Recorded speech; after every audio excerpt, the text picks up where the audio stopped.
When you call someone sweetheart instead of their title, make sure you're not kicking them out of the boardroom while they're holding a report that could demolish the empire you built with sweat and other people's blood.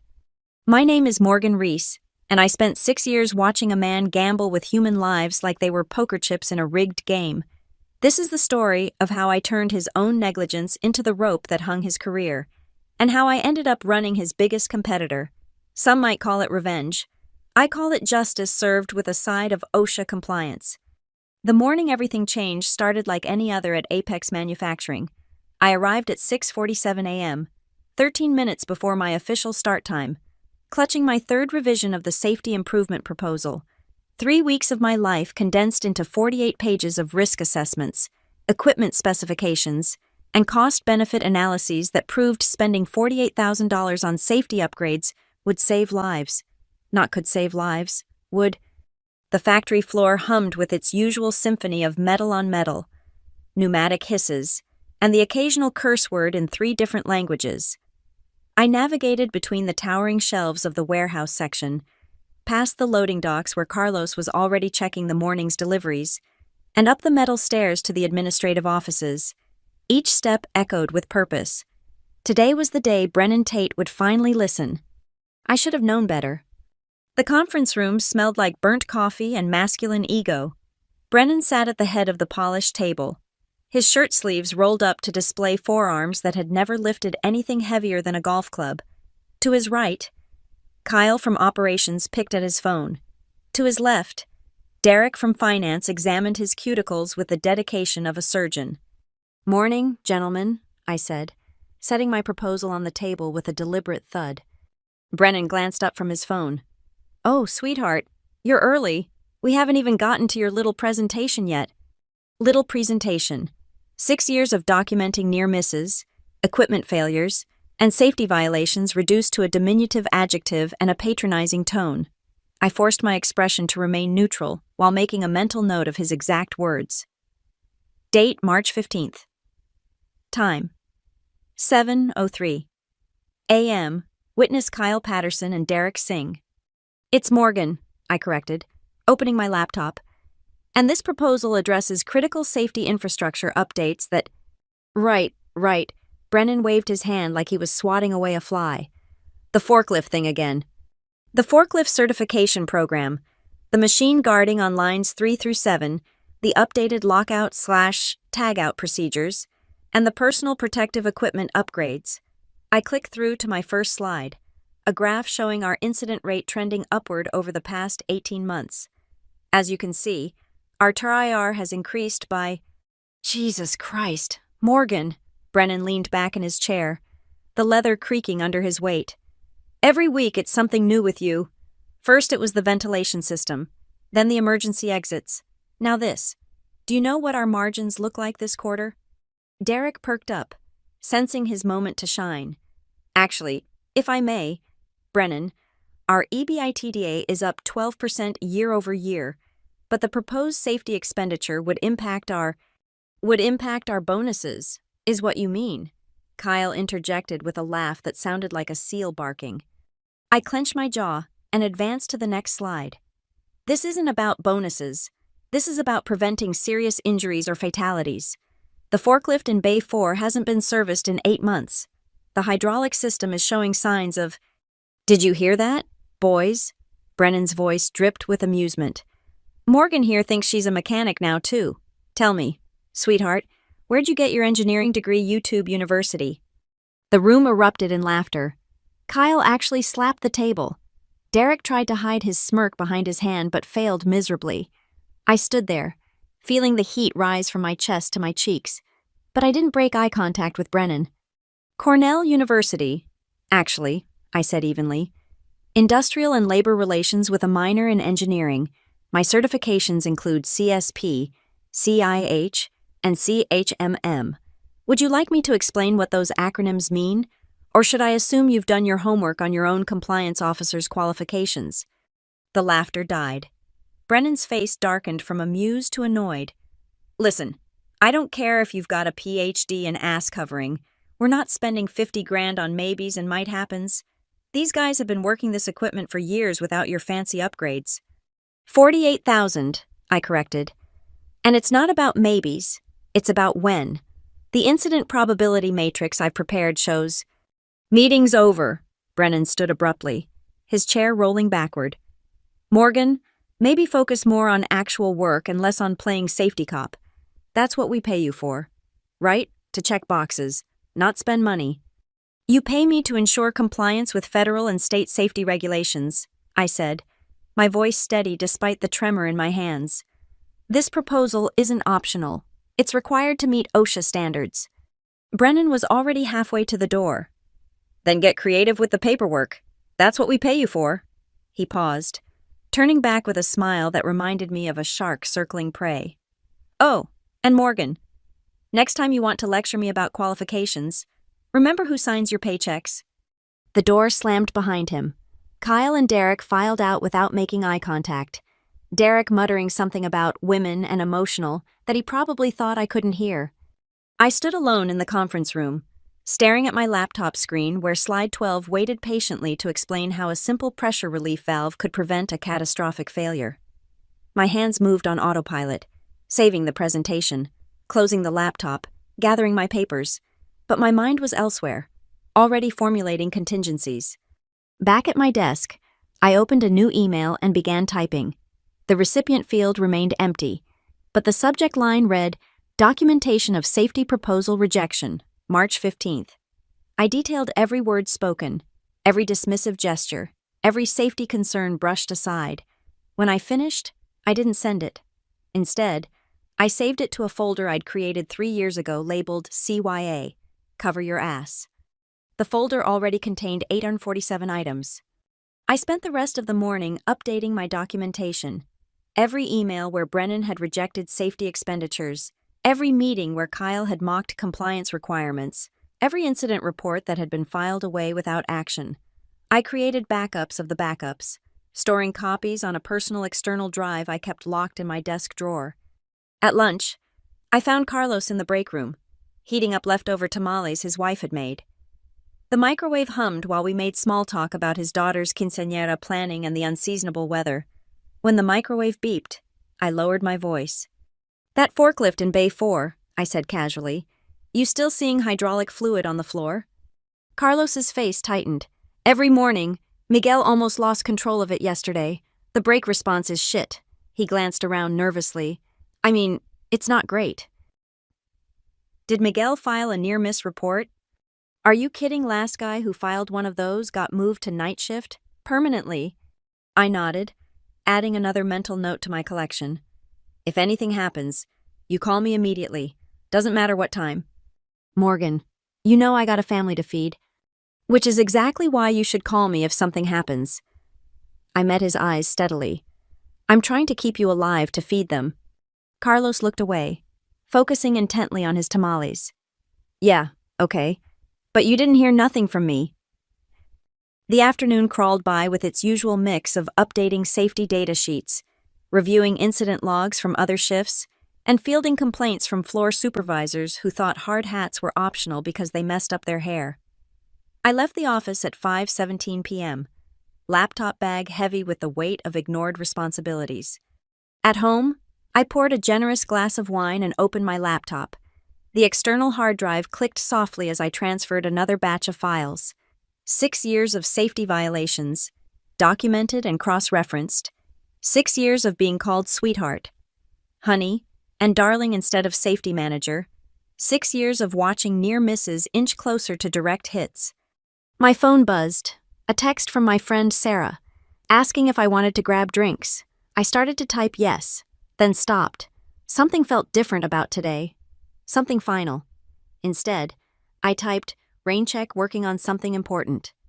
I spent the evening organizing my files with obsessive precision. Financial records showing safety budget cuts, email chains where maintenance was deferred to boost quarterly numbers, photographs of equipment with visible defects, date-stamped and geotagged. If Brennan Tate thought I was just checking boxes, he had severely underestimated what those boxes contained. By midnight, I had everything backed up in 3 locations. My personal drive, a cloud service, and a USB hidden in my jewelry box between my grandmother's pearls and my college class ring, Paranoid maybe, but in my profession, paranoia and preparedness were often indistinguishable. The next 3 weeks passed in a blur of routine violations and willful blindness. I submitted my reports. Brennan ignored them. I flagged critical maintenance. Kyle deferred it. I recommended training updates. Derek found them too expensive. The pattern was as predictable as it was infuriating. On April 5th, a Thursday that started with spring rain and ended with my career at Apex Manufacturing, Madison from HR knocked on my office door at 2:15 p.m. "Hi, Morgan," she chirped, her voice an octave too high to be natural. "Could you join me in Conference Room C?" Conference Room C, not the main conference room where important meetings happened, not the executive boardroom where decisions were made. Conference Room C, tucked away at the end of the hall, windowless and forgettable, the room where unpleasant conversations went to die. I saved my work, locked my computer, and followed Madison down the hallway. Her heels clicked against the linoleum like a countdown timer. Click, click, click, click. Time's up. Brennan sat at the small table, trying to look somber but unable to hide the satisfaction in his eyes. A manila folder lay closed in front of him, its contents a mystery I could already guess. "Morgan, please sit." Madison gestured to the chair across from Brennan. The chair wobbled slightly, one leg shorter than the others. Even the furniture in Conference Room C was second-rate. "I'll stand, thanks," I said, crossing my arms. Madison's smile faltered. "I really think you should sit." "I'm good." Brennan cleared his throat. "Fine, let's cut to the chase. We're restructuring the compliance department." "The department that consists of me and an intern." "Exactly." He opened the folder with theatrical precision. "We've decided to consolidate safety oversight with operations. Kyle will be taking on those responsibilities." "Kyle?" I let the name hang in the air like a bad smell. The same Kyle who called lotto procedures paranoid bullshit in last Tuesday's meeting. "That's neither here nor there," Madison interjected quickly. "This isn't about performance. It's about organizational synergy and strategic alignment." "It's about budgets," I said flatly, "and bonuses, and the fact that I won't sign off on false compliance reports." Brennan's face flushed. "Nobody's asking you to—" "February 18th. You asked me to backdate a training record. January 9th. Derek wanted me to adjust our injury statistics. December 3rd of last year. Kyle directly instructed me to list a recordable injury as first aid only." Madison shifted uncomfortably. "Morgan, I don't think—" "I have the emails," I continued. "All of them." The room fell silent except for the fluorescent light buzzing overhead. Brennan and Madison exchanged glances, having one of those wordless conversations that management thinks employees can't decode. Finally, Brennan pushed a document across the table. "We're prepared to offer you 4 weeks of severance. You'll need to sign this separation agreement, which includes a standard non-disclosure clause." I picked up the document and skimmed it. Standard corporate cover-your-ass language. Don't sue us. Don't talk about us. Don't even think about us after you leave. 4 weeks of pay to buy 6 years of silence. "No." "Excuse me," Madison's voice climbed another octave. I said no. "I'm not signing anything." I set the document back on the table. "If you want to fire me for doing my job, that's your prerogative. But I won't sign away my rights for a month's salary." Brennan's jaw clenched. "Then you get nothing. Clear out your desk by 5. Security will escort you out." "Looking forward to it," I said, turning toward the door. "Morgan," Brennan's voice stopped me. "Those emails you mentioned, I'd be very careful about violating any confidentiality agreements. Corporate information stays corporate." I looked back over my shoulder. "Whistleblower protection is federal law. Brennan, you might want to Google it." The walk back to my office felt both endless and too short. Word traveled fast in manufacturing plants. By the time I reached my desk, conversations stopped mid-sentence. Eyes followed me as I pulled out a cardboard box and began packing. The external hard drive went in first, wrapped in a sweater. Personal items followed my Cornell mug, a photo of my niece, the stress ball shaped like a hard hat that Sarah had given me as a joke. I left the safety manuals and regulation handbooks. Kyle would need them, assuming he could read above a 5th grade level. At 4:47 p.m., Terry from security appeared at my door. "Ready?" he asked apologetically. Terry was one of the good ones, a grandfather who always asked about my weekend plans and shared pictures of his grandkids. Almost. I pulled out my keys and removed the office key, placing it deliberately on the center of my empty desk. Then I picked up my box and nodded. Let's go. The walk of shame through the plant floor was supposed to humiliate me. Instead, it felt like a victory lap. Workers looked up from their stations, some with sympathy, others with curiosity. Carlos caught my eye and nodded slightly. I nodded back. In the parking lot, Terry helped me load the box into my trunk. For what it's worth, he said quietly, lot of us appreciated what you were trying to do. Thanks, Terry. Take care of yourself. I paused. Seriously, be careful out there. He understood.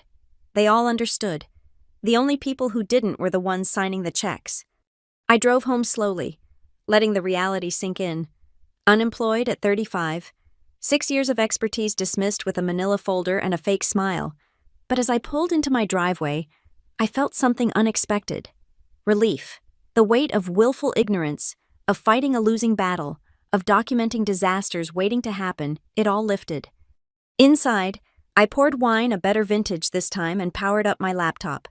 The email to myself from March 15th glowed on the screen. I finally filled in the recipient field, adding my personal email address, and hit send. Then I did the same with the other 846 items, creating a comprehensive record in an account Apex Manufacturing couldn't touch. By the time I finished, the sun had set and my wine glass was empty. I refilled it and raised a toast to the empty room. To unemployment, I said aloud. And to karma. May she be a bigger bitch than they think I am. 3 weeks, that's all it took. 3 weeks of sleeping past 6 a.m., of coffee that didn't taste like anxiety, of updating my resume and fielding recruiter calls. 3 weeks of peace before my phone rang at 11:23 p.m. on a Tuesday night. Morgan. Carlos's voice was strained, almost unrecognizable. There's been an accident. I sat up in bed, instantly alert. Bay 4. How did you... Yeah, the forklift. Hydraulics finally gave out completely. Tomas was pinned. Morgan. There was so much blood. Is he alive? Barely. They airlifted him to County General. His leg. They might have to amputate. I was already out of bed, reaching for clothes. How old is Tomas?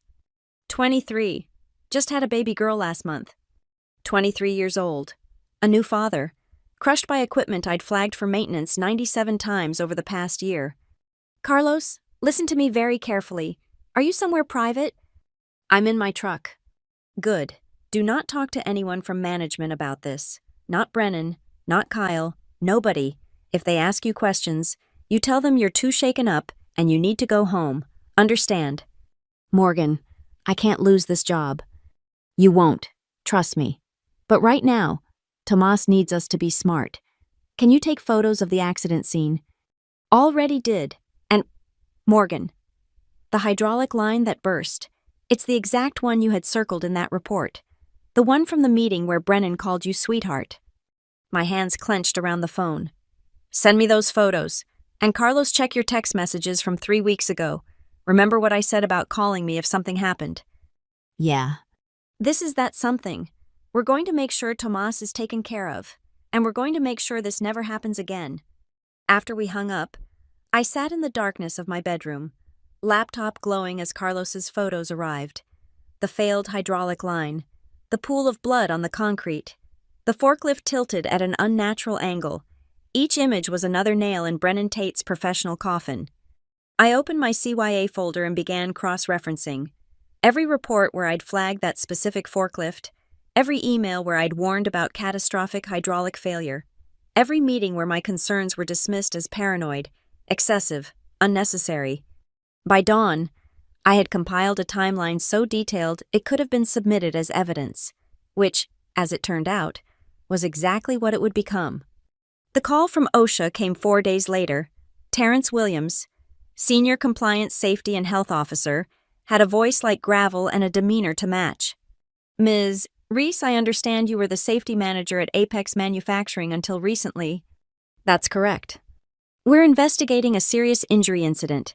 Your name came up multiple times in our initial interviews. Would you be available to meet with our investigation team? When and where? Tomorrow, 9 a.m., at our field office. And Miss Reese, we'd appreciate any documentation you might have regarding safety protocols at Apex. How much storage space do you have on your servers? A pause. I'm sorry. You're going to need a lot of it. The OSHA field office smelled like government buildings everywhere, a mixture of industrial cleaning supplies and bureaucratic frustration. Terrence Williams looked exactly like his voice suggested, mid-50s, built like a former linebacker, with eyes that had seen too many preventable workplace tragedies. Thank you for coming, Ms. Reese, he said, gesturing to a seat across from his cluttered desk. Two other investigators flanked him, laptops open and ready. Before we begin, I need to inform you that this is an official investigation into the April 28th incident at Apex Manufacturing. Your participation is voluntary, but any false statements could result in federal charges. Understood. I placed my laptop bag on the floor and pulled out an external drive. I've brought documentation that I believe will be relevant to your investigation. Terrence raised an eyebrow. Documentation. 6 years' worth, every safety report filed, every hazard identified, every recommendation ignored. The forklift that injured Tomas Mendoza was flagged for critical maintenance on. I pulled up the spreadsheet. 47 separate occasions over the past 18 months. 47, one of the other investigators repeated, fingers flying over her keyboard. 47 formal written warnings. That doesn't include verbal warnings or informal notifications. I clicked through to another folder. Here are the email chains where those recommendations were explicitly rejected. For the next 3 hours, I walked them through the systematic dismantling of Apex Manufacturing's safety program, budget cuts disguised as efficiency improvements, training programs canceled to boost quarterly profits, maintenance deferred until equipment literally fell apart. This email here, I pointed to my laptop screen, is from Brennan Tate, dated March 15th. He directly instructed me to get creative with the paperwork rather than implement required safety measures. Terrence leaned forward. He put that in writing. He wasn't usually that stupid, but I had just presented a $48,000 safety improvement plan. He was angry. I pulled up another file. Here's the presentation I gave that day. Page 12 specifically outlines the hydraulic system failures we were seeing in the Bay 4 forklift. The same forklift involved in the April 28th incident. The exact same one, serial number FLT4471. The investigators exchanged glances. In my experience, when federal investigators started looking at each other like that, someone was about to have a very bad time. Ms. Reese, Terrence said slowly, are you familiar with Section 11C of the Occupational Safety and Health Act? Whistleblower protection. Employees who report safety violations can't be retaliated against. That's correct. Can you tell us about the circumstances of your separation from Apex? I smiled for the first time since entering the building. I was terminated on April 5th, 3 weeks before the incident. The official reason was organizational restructuring. The actual reason was my refusal to sign off on false compliance reports. Do you have evidence of that? I pulled out another folder. Emails requesting me to falsify records. My written refusals. The termination meeting happened less than 24 hours after I submitted a critical safety report about the Bay 4 forklift. Christ, one of the investigators muttered, then caught himself. Sorry, it's just, this is extensive. I'm a safety manager, I said simply. Documentation is what I do. Terrence stood and extended his hand. Ms. Reese, thank you for your cooperation. We'll need copies of all this documentation, and I suspect our attorneys will want to speak with you about the whistleblower claim. Whatever helps. I shook his hand firmly. How's Tomas doing? He kept his leg, barely, looking at months of physical therapy and probably permanent disability. Terrence's expression darkened. 23 years old. His daughter won't even remember him without a limp, I said quietly. No, she won't, but thanks to your documentation, she'll probably have a college fund. The news broke 2 weeks later. OSHA launches major investigation into Apex Manufacturing following serious injury, read the headline in the industry trades. The local papers picked it up next, then regional media. By the time Brennan Tate's smug face appeared on the evening news, Trying to explain away minor oversight issues, the story had legs. My phone rang constantly, reporters wanting statements, lawyers offering representation, former coworkers sharing stories they'd been too afraid to tell while still employed. I let most calls go to voicemail, but I answered when I saw Madison from HR's personal number. "Morgan, it's Madison. I'm not calling officially." I figured, what's up? "They're throwing Brennan under the bus. The board had an emergency meeting. They're saying he acted alone, that corporate had no knowledge of the safety violations." Bullshit. "I know, we all know, but they've got better lawyers than he does." She paused. "I'm sorry about how things ended. I knew it was wrong, but you had a mortgage to pay. I get it." "No, you don't. You stood up for what was right. The rest of us just didn't." After we hung up, I sat in my apartment watching the sunset paint the sky in shades of orange and red. Somewhere across town, Brennan Tate was probably huddled with his attorneys, trying to figure out how to save his career. Kyle was likely updating his resume, realizing that consolidated safety oversight meant being responsible when things went wrong. Derek was calculating how much the fines and lawsuits would impact those precious bonuses. And Tomas Mendoza was learning to walk again. The federal investigation moved with surprising speed. When motivated, OSHA could be remarkably efficient.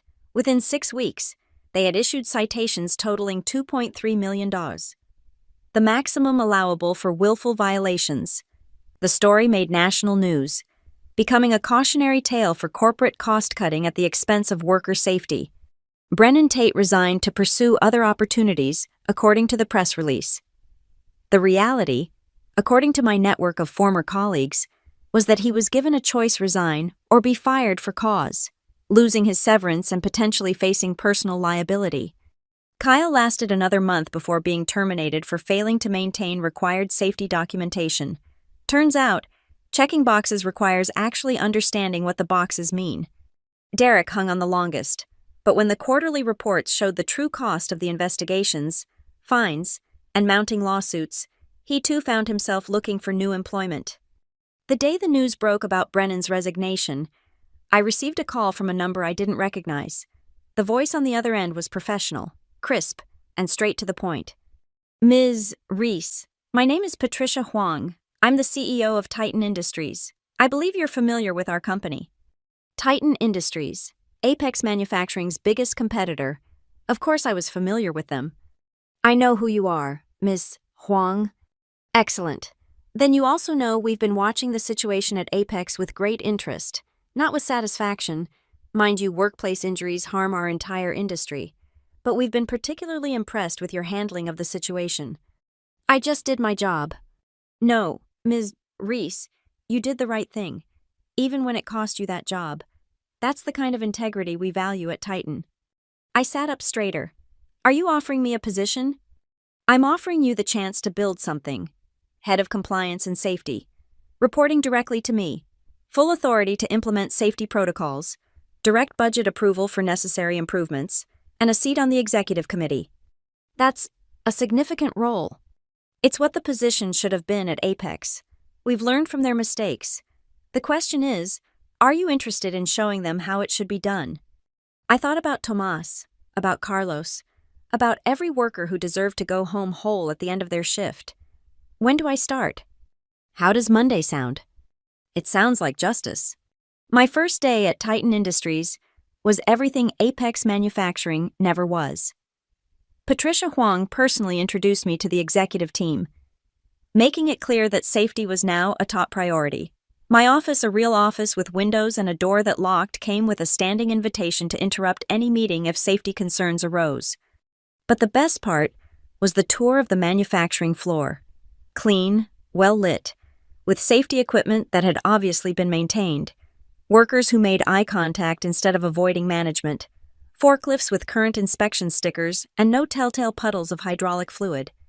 "What do you think?" Patricia asked as we completed the circuit. "I think you've got a good foundation, but I can make it better." "That's what we're counting on." I spent my first month conducting comprehensive assessments, not to find fault, but to identify opportunities. The workers, initially suspicious of the new compliance officer, gradually warmed up when they realized I actually listened to their concerns. "You're not like the last guy," one of the line supervisors told me. "He just checked boxes. You actually look at what's in them." "That's because what's in the boxes are people," I replied. "And people matter more than paperwork." Word of my hiring spread through the industry grapevine. Former Apex employees reached out, sharing their own stories of ignored safety concerns. Some were looking for jobs, others just wanted someone to know what they'd experienced. Then came the call I'd been expecting. Tomas Mendoza. His voice stronger than the last time we'd spoken. "Ms. Reese, I heard you're at Titan now." "I am. How's the recovery going?" "Slow but steady. I can walk without a cane most days now." He paused. "I wanted to thank you. My lawyer says your documentation is the reason we have such a strong case." "You don't need to thank me, Tomas. I'm just sorry I couldn't prevent it." "But you tried, and now you're somewhere you can actually make a difference. That matters." After we hung up, I walked out onto the executive floor balcony. Below, the manufacturing floor hummed with purposeful activity. Workers moved confidently around equipment that was maintained, wearing safety gear that fit properly, following procedures that made sense. On my desk waited the latest safety improvement proposal, already marked approved by Patricia. The budget was double what I'd requested at Apex. "Better to invest in prevention than pay for negligence," she'd written in the margin. I thought about Brennan Tate, probably sitting in his suburban home, scrolling through job boards and wondering how it all went wrong. About Kyle, whose LinkedIn now listed him as seeking new opportunities. About Derek, who'd learned the hard way that cutting safety costs was the most expensive decision a company could make. They'd called me sweetheart. They'd laughed at my presentations. They'd ignored my warnings and dismissed my expertise. And now I had the authority they'd craved, the budget they'd hoarded, and the respect they'd never earned. But more importantly, I had what they'd never understood was valuable: the trust of the people whose lives depended on someone giving a damn about their safety. Brennan Tate was jobless. Apex Manufacturing was facing bankruptcy from lawsuits and fines. And I was exactly where I needed to be, turning their biggest competitor into the industry standard for workplace safety. Some might call it revenge. I preferred to think of it as justice served at precisely the right temperature, cold, calculated, and with every single receipt properly documented. The intercom on my desk buzzed. "Ms. Reese, the safety committee is ready for you in conference room A." Conference room A. Not C. Again. C. "On my way," I replied, gathering my materials for the meeting. As I walked through the halls of Titan Industries, past workers who nodded respectfully instead of avoiding eye contact, I allowed myself one small moment of satisfaction. They'd ignored my safety reports. They'd gambled with human lives for the sake of quarterly bonuses. They'd believed that compliance was optional and that safety managers were expendable. They'd been wrong on all counts. And now, every safety protocol I implemented, every life I protected, every standard I raised, it all stood as proof that Morgan Reese was never just checking boxes. I was building a fortress, one regulation at a time, and from my office on the executive floor, with my name on the door and my proposals marked approved, I was making sure that what happened to Tomas Mendoza would never happen again. Not on my watch. The conference room door opened to reveal a table full of engaged faces, ready to discuss the new safety initiatives. As I took my seat at the head of the table, the same spot where Brennan used to dismiss my concerns, I opened my laptop to the presentation I'd prepared. "Good morning, everyone. Let's talk about how we're going to make Titan Industries the safest manufacturing facility in the country." And for the first time in my career, I knew they were actually listening.